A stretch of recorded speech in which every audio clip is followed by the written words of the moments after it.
ही राजकीय पार्ट्या जाणीवपूर्वक नागरिकांमध्ये घबराट तयार करतायत। माझं त्यांना एक आव्हान आहे की खोटं बोलू नका। जाणीवपूर्वक राहुल गांधी आणि काँग्रेस पक्षाचे नेते या ठिकाणी लोकांमध्ये भीती तयार करतायत। इंधन टंचाई होणार नाही, तुम्ही कोणत्या आधारावर बोलताय? देशभरामध्ये LPG साठी रांगा लागलेल्या आहेत, हे मान्य केलं पाहिजे। त्याला मिरच्या झुंकतात आमच्या की वातावरण खराब करतात, मोदींची बदनामी करतात। मोदी स्वतःची आणि देशाची बदनामी करतात। प्रचाराला वेळ आहे ना। नागरिकांनी केंद्र सरकारच्या निर्देशाप्रमाणे वागलं पाहिजे।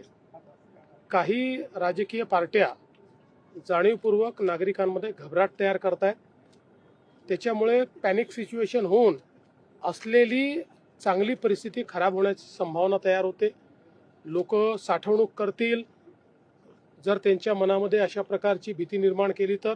त्यामुळे या सगळ्या भीती मनातनं काढून केंद्र सरकार, मोदीजी नीट सगळ्या गोष्टी आपल्याकरता पाहतायत, त्यावर विश्वास ठेवावा। मला असं वाटतं की कोणीही रांगा लावायची आवश्यकता नाही। वारंवार सांगितलं जात आहे की गॅसची कमतरता नाही। जाणीवपूर्वक राहुल गांधी आणि काँग्रेस पक्षाचे नेते या ठिकाणी लोकांमध्ये भीती तयार करतायत आणि त्या भीतीपोटी लोक रांगा लावतायत। कोणीही रांगा लावायची आवश्यकता नाहीये। आवश्यक तेवढा गॅसचा पुरवठा आपल्याकडे आहे। माझं त्यांना एक आव्हान आहे की खोटं बोलू नका। त्यांना किंवा भाजपचे जे पुढारी खोटं बोलतायत की तुम्ही लोकांना विश्वासात घेऊन सांगा काय परिस्थिती आहे। 1 महिना पुरेल इतकं इंधन आहे, गॅस टंचाई होणार नाही, इंधन टंचाई होणार नाही, तुम्ही कोणत्या आधारावर बोलताय? कोणत्या आधारावर बोलताय? आखातातल्या सर्व तेलविहिरींना आगी लागलेले, बॉम्ब टाकलेले।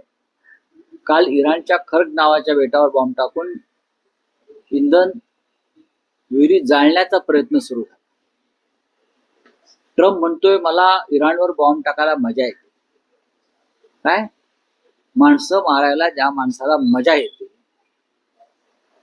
त्या माणसाच्या राष्ट्राशी मोदींनी गुलामीचा करार केला।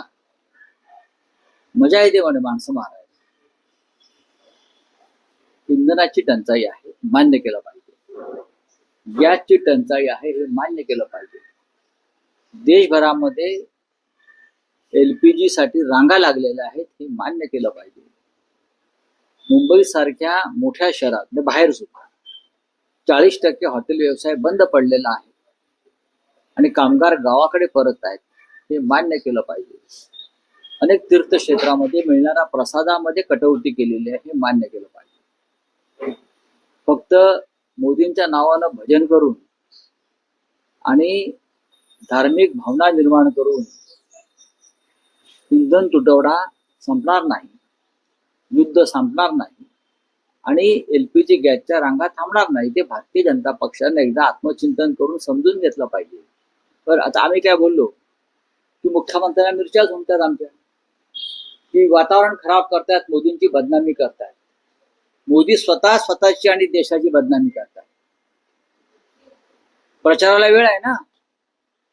केरळ, आसाम, पश्चिम बंगाल, तामिळनाडू, इतर काही राज्यात पण इंधन टंचाईवर किंवा गॅस टंचाईवर सर्वपक्षीय नेत्यांची बैठक घ्यायला त्यांना वेळ। महाराष्ट्राच्या मुख्यमंत्र्यांनी सुद्धा ही भूमिका घ्यायला पाहिजे की महाराष्ट्रामध्ये जी परिस्थिती उद्भवणार आहे भविष्यात त्या संदर्भात सर्व पक्षाच्या नेत्यांना एकत्र बोलवून गांभीर्याने चर्चा करणं गरजेचं आहे।